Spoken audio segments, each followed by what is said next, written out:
하십시오. 공복지부 장차관도 하루빨리 경질해야 합니다. 대체 언제까지 대통령에게만 굽신거리며 국민들을 우롱할 작정입니까? 대통령 하나 잘못 봤을 뿐인데 국민들은 코로나 때도 경험하지 못한 하고 있습니다. 대통령이 그런데 원인이자 해결의 걸림돌입니다. 국민이 원하는 건 통상 의료 체계 회복입니다. 모두 때는 2,000명 고집받아 오느라고 공포와 아픔, 불안, 분노의 쑥대밭입니다. 더불어민주당 강효정 원내대변인입니다. 오늘 브리핑 시작하겠습니다. 김건희 여사 공천 개입 의혹을 덮느라 애쓰는 윤석열 대통령, 한동훈 대표는 공범과 다름없습니다. 영부인 공천 개입이라는 막장 드라마에 국민의힘이 등판했습니다. 김영선 전 의원이 개혁신당뿐만 아니라 국민의힘에도 김건희 여사를 거론하며 공천을 요구했다는 보도가 나온 겁니다. 김해로 지역구를 옮길 테니 공천해달라.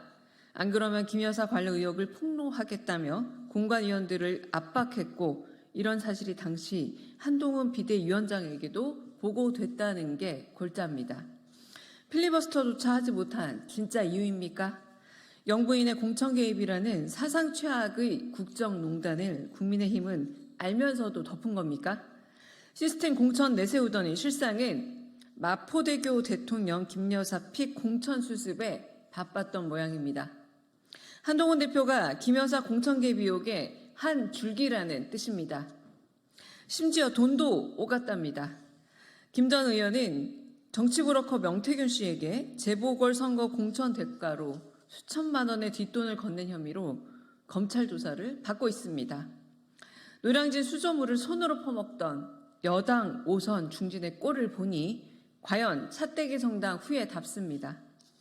김 여사의 공천 개입이 사실이라면 이는 명백한 국정농단이자 수사 대상입니다. 하지만 나는 김영선이라고 했는데 라며 장단을 맞추던 대통령은 당분간 체코만 바라볼 것이라며 또 딴청만 피우고 있습니다. 대통령이 바라봐야 할 건 체코도 아내도 아닌 국민입니다. 거부권이 김 여사의 방패막이나 윤 대통령의 치트키가 될 수 없습니다. 당당히 김건희 특검법을 수용해 모든 의혹을 털고 국민만 바라보는 게 유일한 해법입니다. 다음 브리핑 하겠습니다. 대통령이 의료대란 해결에 걸림돌이 되고 있습니다. 직접 결자해지 하십시오. 윤 대통령의 생떼가 국민들을 사지에 몰아넣고 있습니다.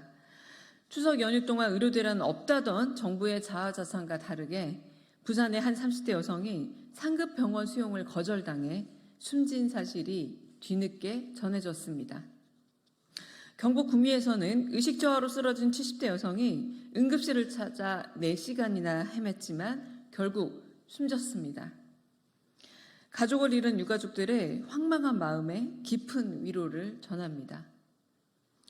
대정부 질문에서 누가 죽어나가냐라며 가짜뉴스라 호통치던 한덕수 총리는 당장 국민들 앞에 무릎 꿇고 사죄하십시오. 보건복지부 장차관도 하루빨리 경질해야 되겠습니다. 대체 언제까지 대통령에게만 굽신거리며 국민들을 우롱할 작정입니까? 대체 언제까지 대통령에게만 굽신거리며 국민들을 우롱할 작정입니까? 대통령 하나 잘못 뽑았을 뿐인데 국민들은 코로나 때도 경험하지 못한 의료 대란에 떨고 있습니다. 대통령이 의료 대란의 원인이자 해결의 걸림돌이 되고 있습니다. 국민이 원하는 건 정상의료체계 회복입니다. 의료진의 체력도 국민의 인내심도 바닥나고 있습니다. 근거도 못 되는 2,000명 고집하다 온 나라가 불안과 공포, 분노의 쑥대밭입니다. 국민 생명을 담보로 한 위험한 도박 당장 멈추십시오. 유일한 해결은 대통령 본인에게 있습니다. 유일한 해결은 대통령 본인에게 있습니다. 고집과 생떼, 아집을 버리십시오. 한동훈 대표의 만찬 회동도 그래야 출구 전략의 밑그림이 될 수 있습니다. 말만 앞선 여당 대표 한동훈도 협상력을 보여주십시오. 그게 국민 혈세로 먹는 그게 국민 혈세로 먹는 저녁 만찬의 최소 밥값입니다. 말만 앞선 여당 대표 한동훈도 협상력을 보여주십시오. 그게 국민 혈세로 먹는 저녁 만찬의 최소 밥값입니다. 이상입니다.